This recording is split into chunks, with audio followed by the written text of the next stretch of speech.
JBB's Final Thoughts, Episode 26, Better Online, Better Face-to-Face, The American Railroad Error. Joe Steele's here. The origins of this episode goes all the way back to when I was still living in Orlando in the spring of 2016, contemplating my experiences making and trying to maintain online connections with my friends. And here we are in the fall of 2018, and I'm finally getting around to creating a new version and posting this episode. I also made 2 other recordings in the spring of 2016, interviewing friends about specific aspects of the question, better online, better face-to-face. I'll post those 2 other interviews later. JBB's Final Thoughts, Episode 26, Better Online, Better Face-to-Face, The American Railroad Error. I'm reminded of the William Gibson quote, "The future's already here, it's just not evenly distributed." Tell me about it.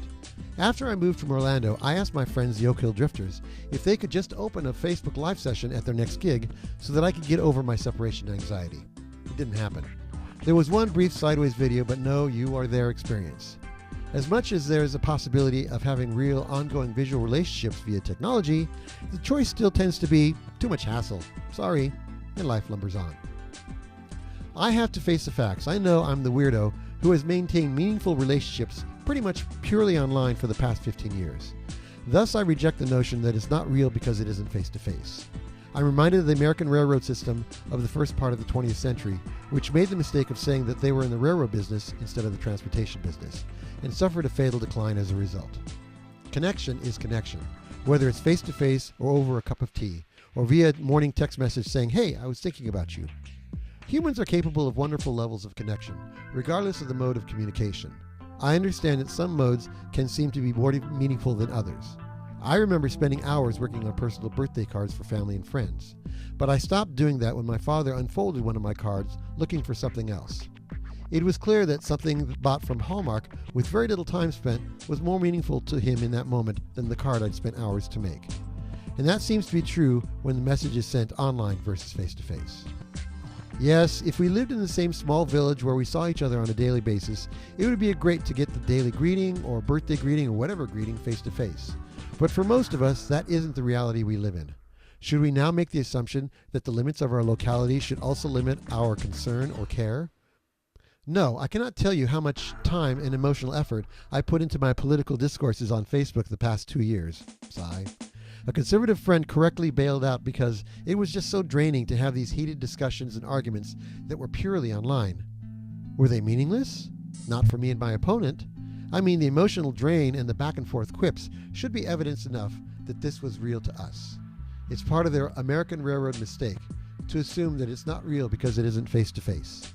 It's more a matter of how much you really care to keep the communication open by whatever means is available to you versus bitching about it never spending time together and rejecting anything that isn't face-to-face. Frankly, it's illogical to say that a phone call is more meaningful than a handwritten letter, than an email, than a Facebook post, than a text message. God damn it, someone took the effort to say, "I thought about you today," and you're going to object because it wasn't done with a fucking candle wax seal? A human smile is a human smile, however it's transmitted. If you cannot value the small attempt at communication, I'm sorry for you and your inability to bridge the gap to see the smile that was directed at you. I learned as an online student and then as an online educator that we could turn this business of not having face-to-face requirement into an experience that we can have 24/7, 365 because our educational efforts weren't limited to a specific 3-hour lecture once a week in some lecture hall in some city. But we could look at the assignments and interact with our classmates at any time throughout the week to build our understanding and learning without the limitations to a specific time or place. Would that we could maintain our relationships, taking advantage of our possible connections. Do we bitch and reject possible connections because they aren't perfect? Since when has any human endeavor been perfect? Or do we take advantage of the opportunities to connect? I have a watch that I can send my actual heartbeats to someone as a way of saying, "I'm here and I'm thinking about you." No, it's not the same or can even possibly replace an embrace. But are we in the railroad business or are we in the transportation business? Are we going to honor the attempt to communicate and remain connected, or are we going to piss it away because it's not perfect? I wish it were better. I wish I had developed better habits to communicate with family and friends when I lived in Orlando and FaceTimed or Skyped more, but we didn't. And I'm sad to say that I haven't done too much in an effort to establish those kinds of communication events with my Orlando friends, now that I live here in Las Vegas.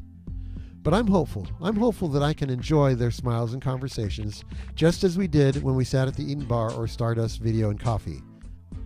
Time is time, and human connection is human connection. If we really wanted to, we could still share in each other's worlds, despite no longer living in the same city. I would like to think that in 2018, I can have as energetic and meaningful video chats as my political repartee has been over the past years. That would seem to be much more valuable and healthy than the political punches that we threw and caught in that time. Thank you for spending this time with me at JBB's Final Thoughts.